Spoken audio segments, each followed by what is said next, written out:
gosh, today is a beautiful day and so are you. Hello everyone, welcome to the Viral Report podcast.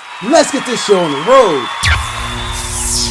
Hello there, you beautiful face. Yes, my name is Lamar and let's get this show on the road. So, life for millions of Americans is getting scarier and scarier by the day as C-19 wreaks havoc, unemployment remains high, and a sociopathic government continues to ravish on. More and more Americans are being hit by the ripple effect. With unemployment being at an all-time high, the stimulus aid all dried up, and eviction moratoriums expiring across the country, America could soon see itself hit with a wave of homelessness like we've never seen before. And those evictions are starting to happen now, and they're hitting African American and Latino communities the hardest. Like tens of thousands of Americans right now, Rhonda Anderson and her family are being evicted. It's stressful and it's hard. I can go outside.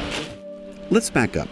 Last December, Anderson's family was excited when they moved to North Charleston, South Carolina. She and her husband had both found good jobs and this nice rental home close to work. But then, 3 months after they moved, the pandemic hit. Anderson's husband lost his home restoration job when the virus and the shutdown dried up all his company's projects. My husband filed for unemployment, still didn't get no unemployment. So basically it left me in a situation to do stuff by myself. Try to keep food in the house and try to pay the rent. Rhonda took on extra hours at her job. She's the head cook at a local nursing home. These days, she's working up to 75 hours a week, but it still hasn't been enough to make rent on time. I've never been in this situation before anyway, never. After paying the rent late in April and in May, her landlord told her she was being evicted. I'm asking, how is you gonna evict us and be still paying our payment? He said, I just want y'all out of there.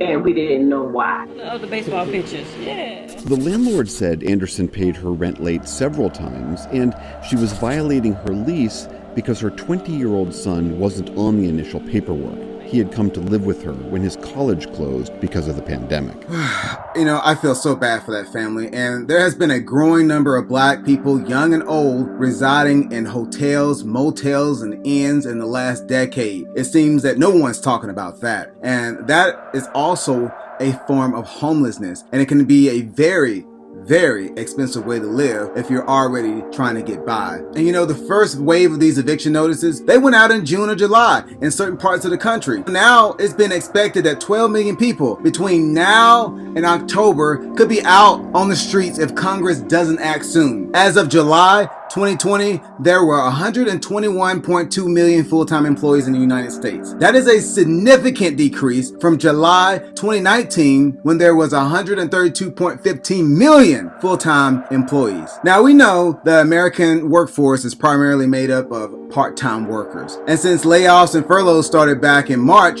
over 38 million Americans have filed for unemployment. Since most Americans don't have the funds to cover an $800 emergency, they just can't cover most of their bills. And there's so many factors that play into that, right? You got stagnant wages, ongoing rises in the cost of living, and many Americans are just financially illiterate. All this, on top of being homeless, has caused a higher level of stress to spread in poor communities like wildfire. And adding to that stress and frustration for renters in these areas are trifling, scamming landlords. Some landlords have been caught throwing or locking tenants out of their apartments, even though the apartment property owners have received government assistance from the CARES Act to cover tenants' rents for a certain period of time. Now, those tenants are either, scrambling to find a place to live, relocating to shelters, or some of them have even found themselves able to move back into their apartments by a judge's ruling. Let me tell you, 21 evictions stopped or reversed at one apartment complex alone by Justice of the Peace, Katina Whitfield. Here's what she says. She says that these should not be happening, at least right now, these evictions should not be happening right now.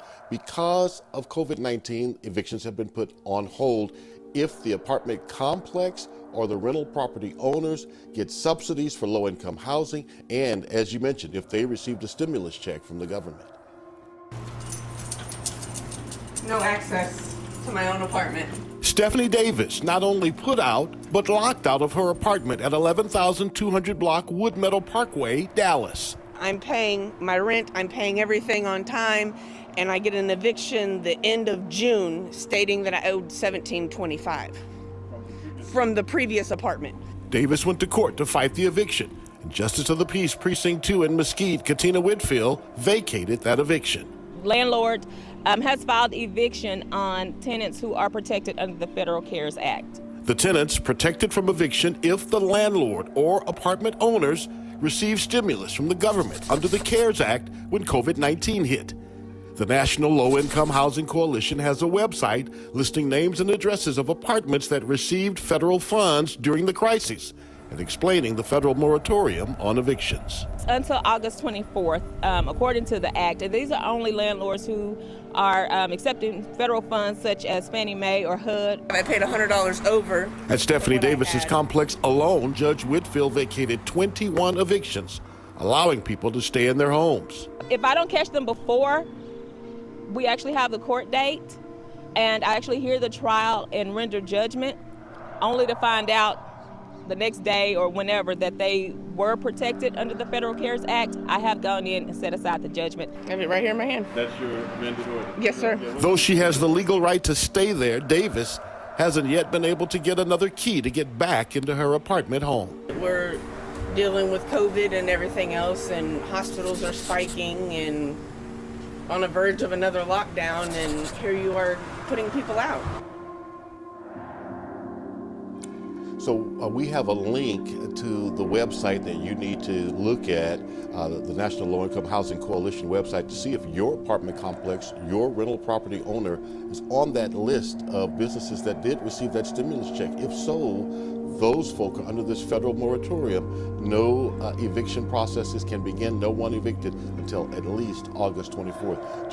Judge Whitfield says it's for anyone to look at, lawyers, judges, the public, so you can look at that website before you get caught in some process. I can't stand a person who is trying to get over someone who's barely getting by. You know, it's just foul on all levels. This money over lives mentality that America has is going to bring this country to its knees if we don't fix our principles and values as a people. You know, here where I live in the suburbs, people are even being evicted out of their apartments. So it's not just poor or low income Americans. This ripple effect is also hitting the so-called middle class hard. We've talked about the middle class on the Viral Report before as being the upscale poverty. These people are often living well above their means, living off credit cards and other loans, and they have kids and pets that they just can't afford. This, along with high student loan debt and suffering from poor financial literacy, is also causing the middle class Americans to live paycheck to paycheck with very little savings in the bank. And I've said this plenty of times before, just because you see someone driving a nice car or in nice clothes or they have a nice house doesn't mean that they actually,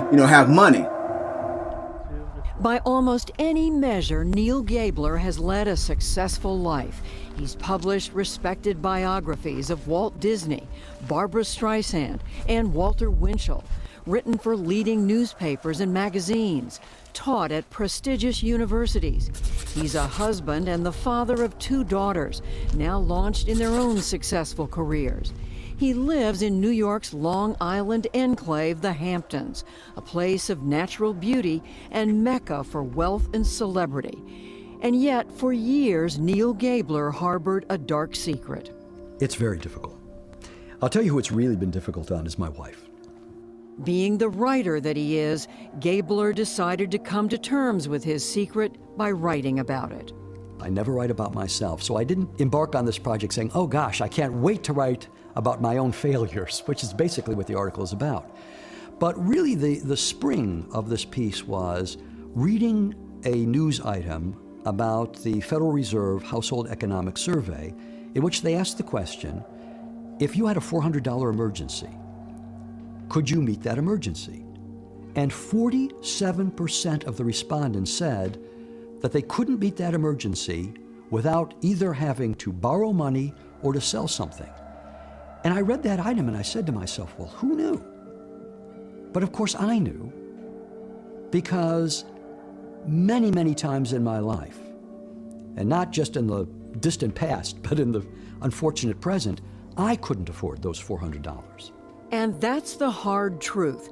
Despite all his outward signs of success, Neil Gabler is frequently broke. So remember, when you see that person in that sweet 2021 BMW or Mercedes-Benz, they may just be barely getting by. He or she is doing nothing more but just trying to keep up with the Joneses. Now, if people losing their homes wasn't crazy enough, on the other side of the fence, damn, this video may have ended, but the fun continues over on the Viral Report podcast, available on Apple, Google, and Spotify platforms. I love you for watching. I'll see that beautiful face in the next one. Peace!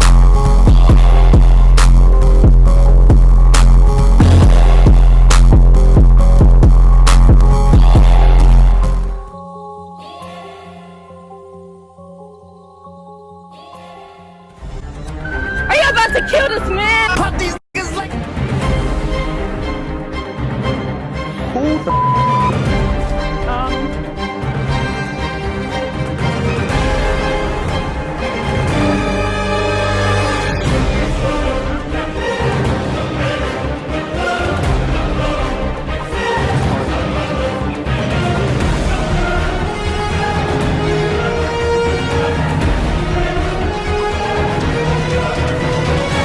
Quit playing. I didn't do it.